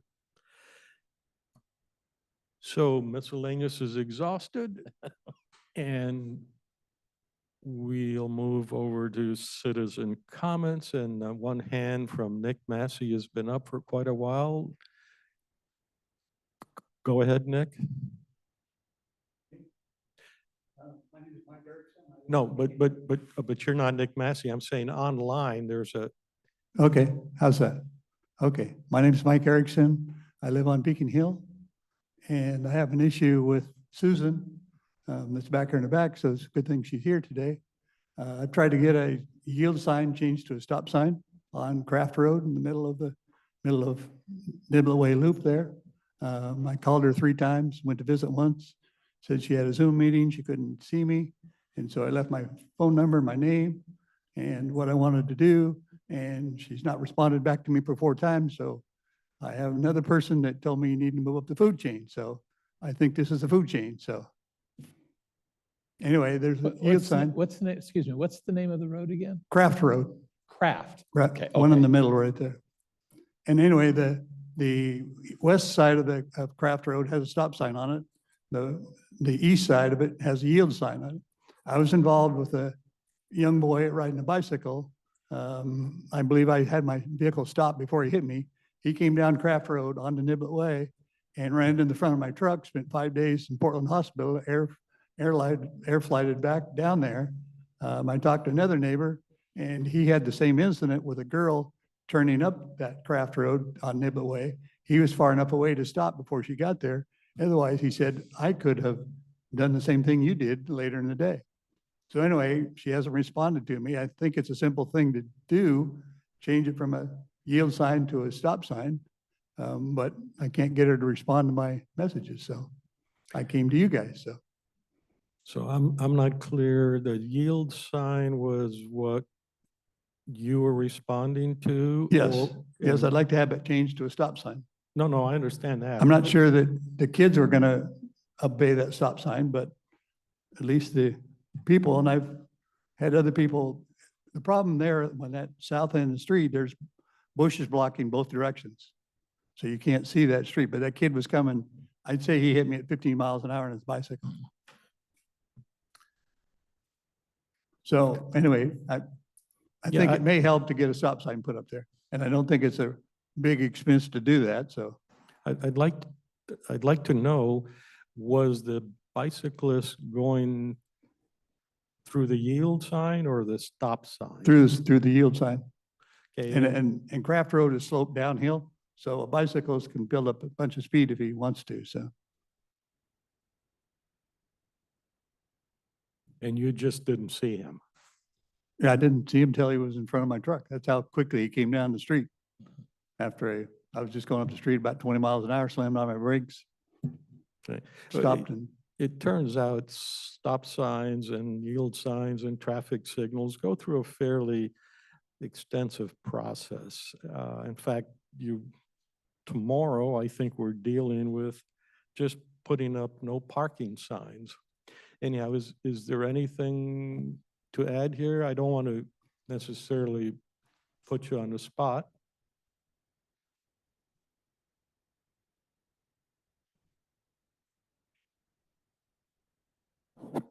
So part of this process, everything's ruled by the Manual of Uniform Traffic Control Devices. And to change it from a yield to a stop sign, we have pulled the accident history of that intersection. The only accident on record is the one that this gentleman is referring to. So it's accident frequency, sight distance.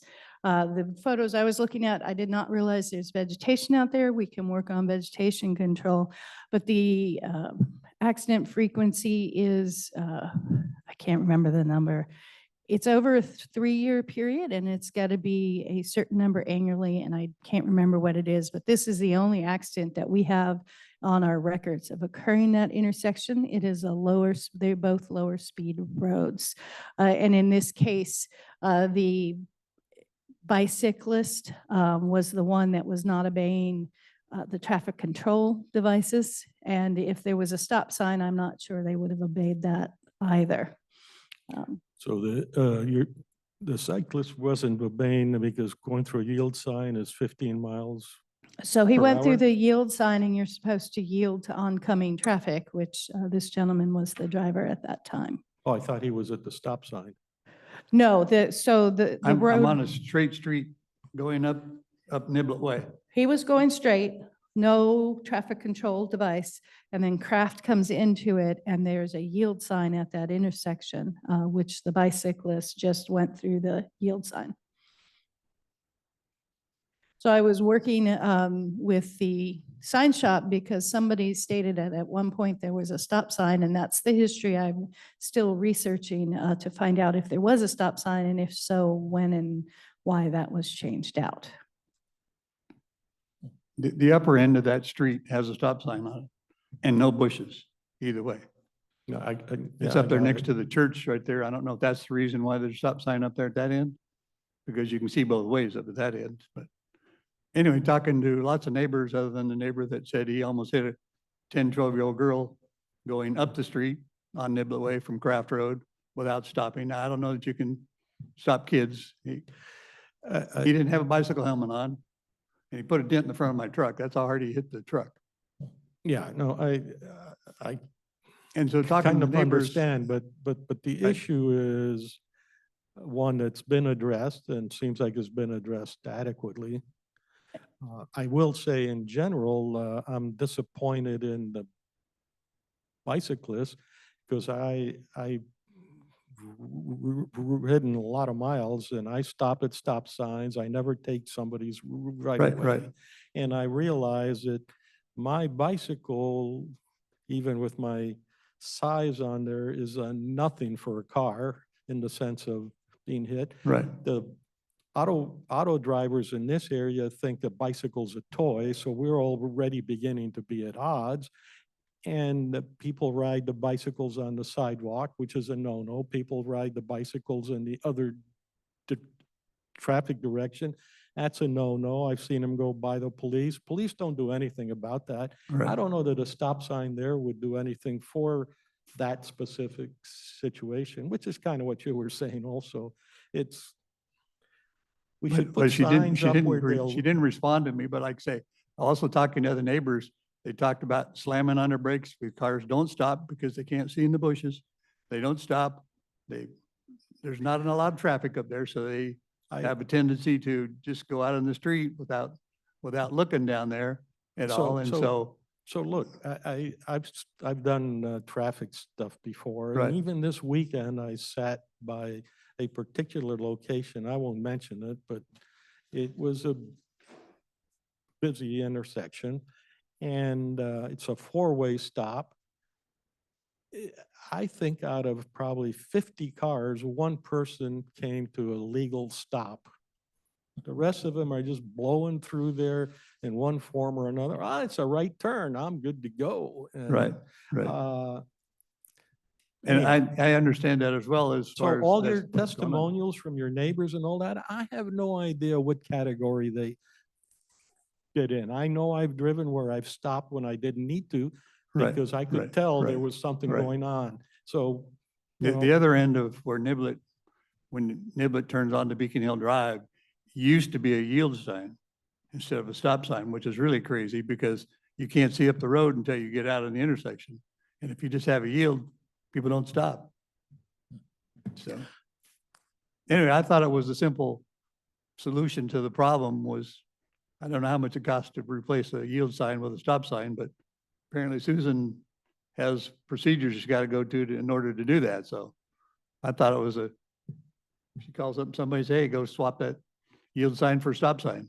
That's all you got to do. And I was going to post on Facebook's a big thing these days. And I was going to tell your parents, you know, you need to instruct your kids on how they need to ride a bicycle. He had his bicycle helmet strapped on his bike, but he's wearing his cowboy hat instead. So you anyway, can, I'm just you can imagine if it were thought it easy, was a simple thing to do, but if there, if apparently it, it's not. So you can imagine if it were simple to do, every intersection and every residential area would have four-way stop signs because I insist having a stop sign there. You insist on having a stop sign there. And the next thing you know is traffic can't flow. Anyhow, thank you. okay. So is she going to do anything about it or not, or what? I'm just, She just explained to you the process and what she's done. And just because you want a stop sign there doesn't entitle you to violate whatever regulations she has to follow. okay. I'm just curious of why, like I say, talking to the neighbors, they seem to think that intersection she says there's no accidents, but maybe that's because speed isn't there very much with, unfortunately, some people do speed.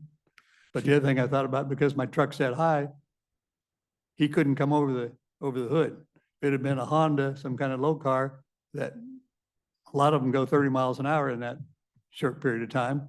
He'd have been up on the hood, into the windshield, and maybe been dead by then. So now, you want to put that on the parents to instruct their kids how to ride the bicycles, then so be it. But I'm just trying to prevent something that may happen in the future, so. Okay, thank you.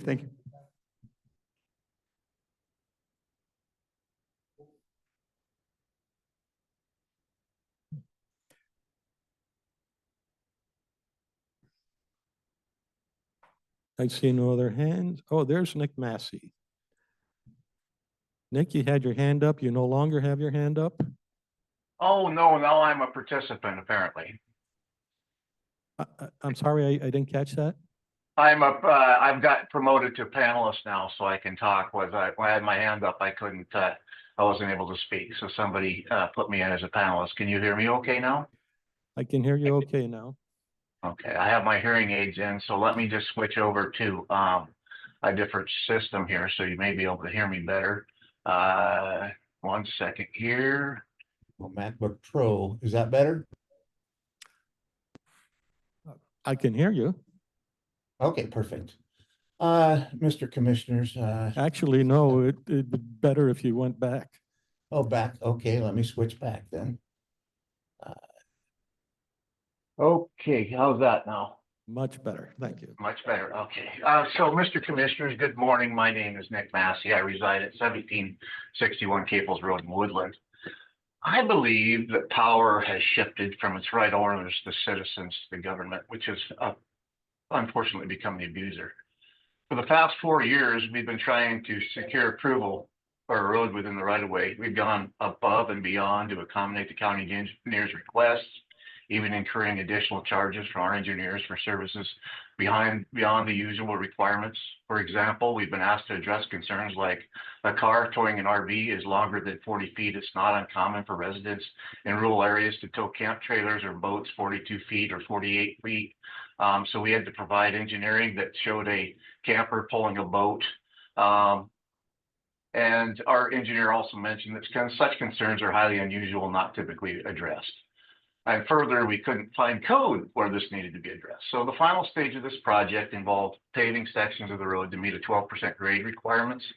We completed this and submitted trail permits to the county engineer on July 18th. In response to that, and after waiting for a long time, we finally received a response on August 22nd stating, I'm having the survey crew verify the portion of the roadway built within the right of way. It was built to the design and within the right of way. Once this is complete, I will finalize the trail permits. However, despite follow-ups, we've been told this verification will not take place until the first week of December, and this is going to be at taxpayers' expense.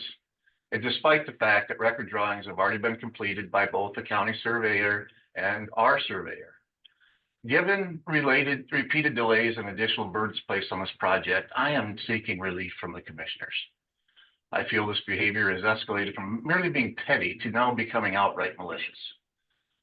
All I want is to get my subdivision recorded so I can build a house with my family up there. And every time I turn around, there's more and more restrictions being put on there. I'm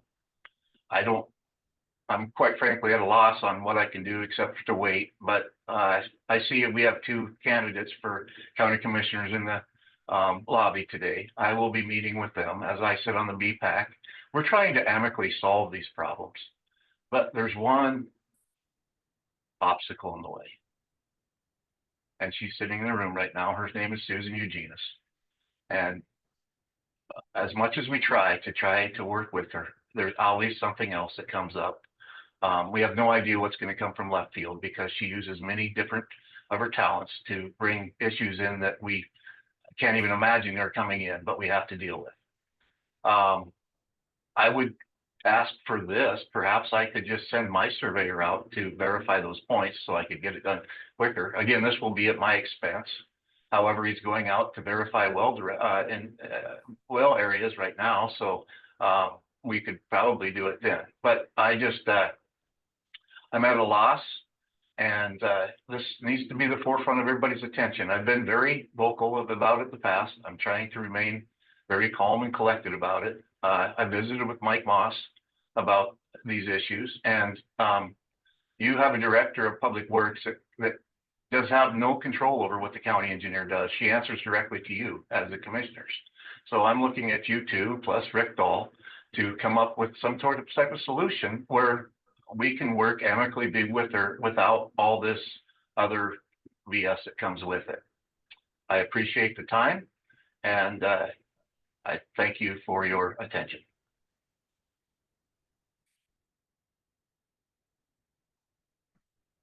Okay, I'm loath to say anything. I particularly know that we've had our legal people involved in this from the start, so it probably is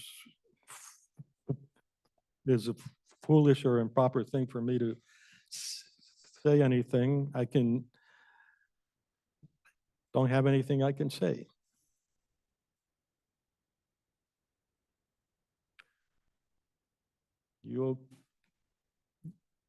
I assume you don't have anything that you want to add? Yeah.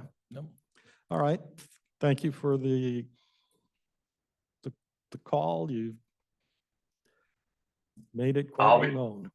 Okay, well, you're welcome. I'll be back tomorrow to talk about the same thing again, Arn. I'm going to be a thorn in your side until something happens. So I'll try to be very nice about it, but I have a bulldog on my computer because I keep going until I get results. So I appreciate your efforts and appreciate the time today. Thank you.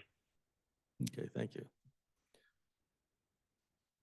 So we have time for more citizen comments.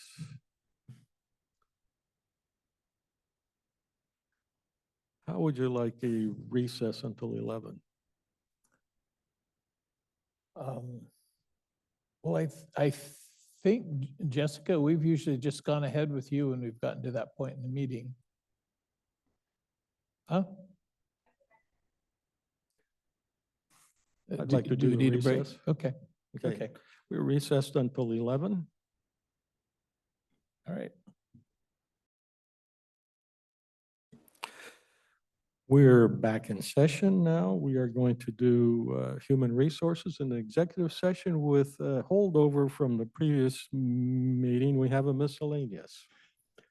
Good morning, Commissioners. Mike Moss, Public Services Director. You've been receiving a few phone calls and emails about wait times at the transfer station with Waste Connections. I've been taking a few of those calls myself and calling them back, and met with a couple of the contractors in the area. It's mainly the contractors have been calling us and calling you guys additional wait times of when they have loaded trailers at the transfer station. There's actually two ways to dump debris at the transfer station off First Avenue or Third Avenue, is a conveyor belt off out of a truck or a car, or if you have a trailer, it's in a separate section of the facility there. And that's where our wait times are really long, and that's who's been calling us as contractors, having to wait maybe up to 2 hours to dump their trailer. So we've had a chance to visit with Waste Control and a couple of the people who've called us and ran some ideas past them. And I want to run an idea past you guys before we maybe move forward with it. Right now, the trailers get intermixed between residential and commercial, and that's what the wait times are astronomical, is to maybe have a couple hour window first thing in the morning for commercial trailers only. Residential should still be able to use the conveyor belt, but maybe the first 2 hours from 7:30 to 9:30 would be commercial only, and they would be aware of that. So if they're on job sites or need to get back to the work site, they can go first thing in the morning, and then from 9:30 to 5, regular closing, normal hours, and closing hours at 5, it'd be a mix of residential and commercial. Just give them a couple hour block in the morning to get them in and out a lot quicker. So, and we might have a few residential people call because of the wait time that way, or they're maybe figure it was preferential treatment to commercial people the first couple hours, but maybe if we have a couple people in their vehicle, some of the small business owners don't really have the time and resources to pay employees to sit there for hours at a time. So it's just a thought that I'd like to pass by you guys, have some opinion on that before we go back to Waste Control and maybe make that change. I think it's an excellent idea. I might discuss whether the contractor wants it at the beginning of the day or the end of the day. Because the beginning of the day means he's got to park his filled up trailer somewhere, and anyhow. Correct. Yeah. But the idea is good, and I think at least a 2 hour segregated opportunity is what I'd look for. And I have 5 individuals that have called us, so I'll call them and see what would work best for them, and then call a few other contractors in the area that utilize that facility a lot to get their opinion also and report back to you if it's beginning of the day or end of the day, and move forward with that if that's okay. Okay with you? Great, that's Great. good idea. Thank you, appreciate Thanks. that. Thank you.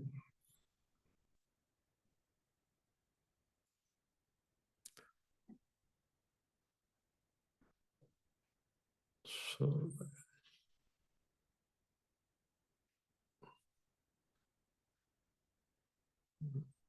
I'm looking at the auditor, wondering what's going on, but, oh, okay, good, thank you.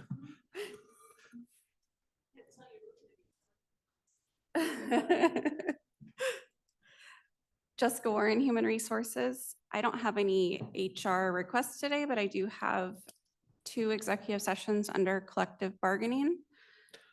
The 2 of them are for collective bargaining? Both are collective bargaining. For We'll say 15 total to start. 15 total.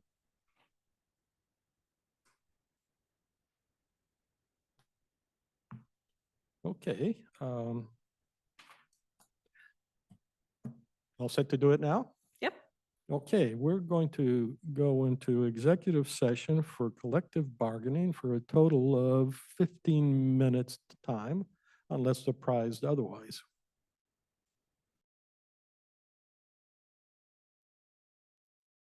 The executive session has been extended for 10 minutes until 11:30.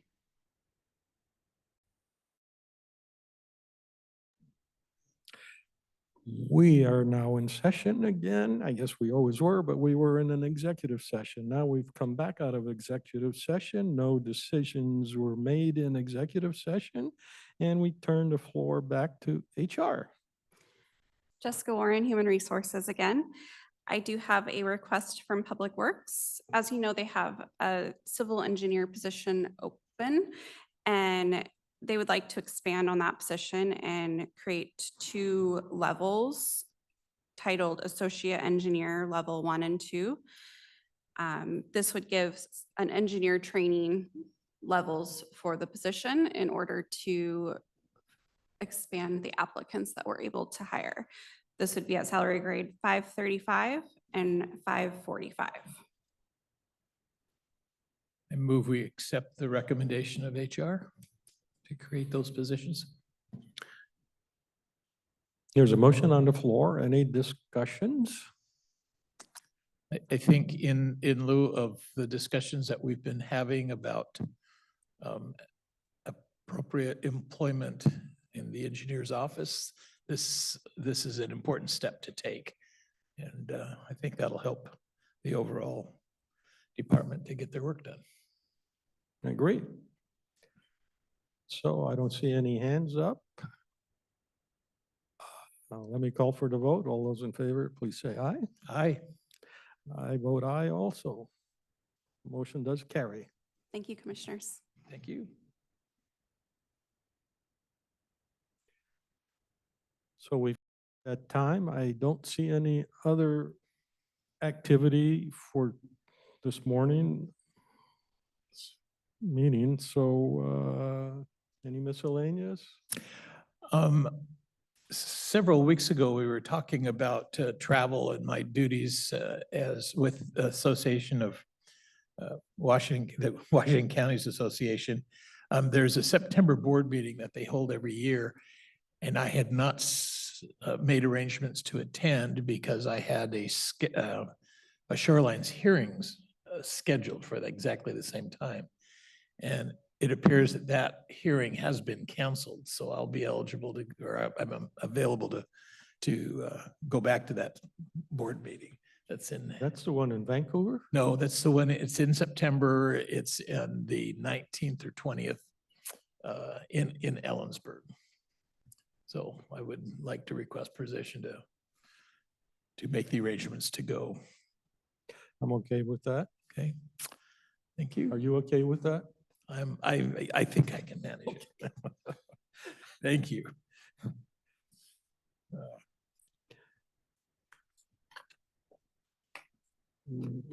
What else did you have any thoughts about, well, we probably ought to wait till Rick Dahl to consider or just to chat a little bit about what we learned about the juvenile detention center remodeling.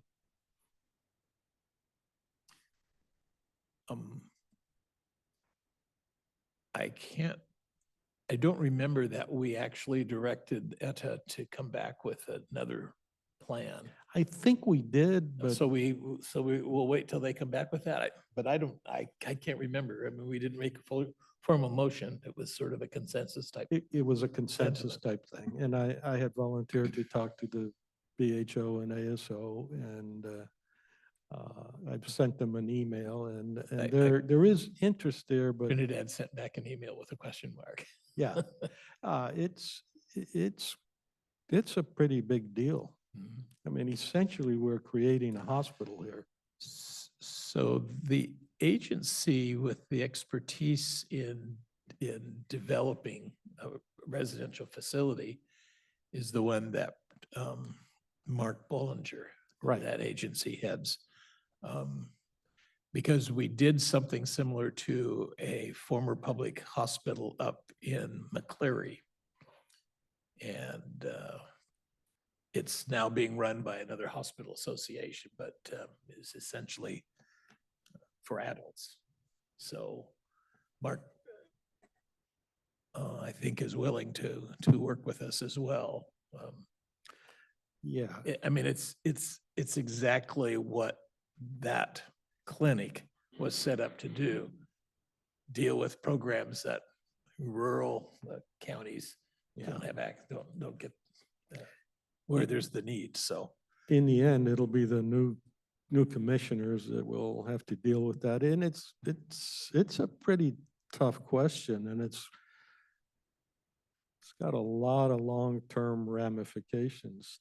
I suspect it's a good thing to do, but it's nothing we should embark upon without a lot of discussion. Well, and I think the healthcare authority, the folks with the money, have to be on board as well. Yeah. Because they're gonna have to Yeah. make ample provision for the details, so. Oh, there we are. I was wondering too, whether, how we would involve some citizenry that is really pretty much expert in that area. I'm not thinking of expanding an already excellent like Columbia Wellness or something like that. I'm thinking of an independent entity, but someone's gonna have to operate it, should be local. Yeah. We'll have to contact a lot of people. It'll take a fair amount of time. So who on staff should be the champion to push it? We had George sort of when it was going to be part of the juvenile center, but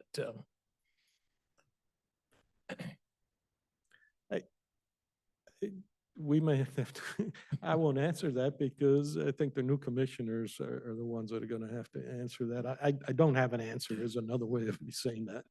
I mean, Health and Human Services, and that usually means Gina. Yeah. But her plate's pretty full, so. Yeah, her plate is very full. Well, I think we're about to adjourn. Would you agree? I think so, unless there's any more public comments from anyone sitting in the audience or no? All right. Thank you, and this meeting is now adjourned.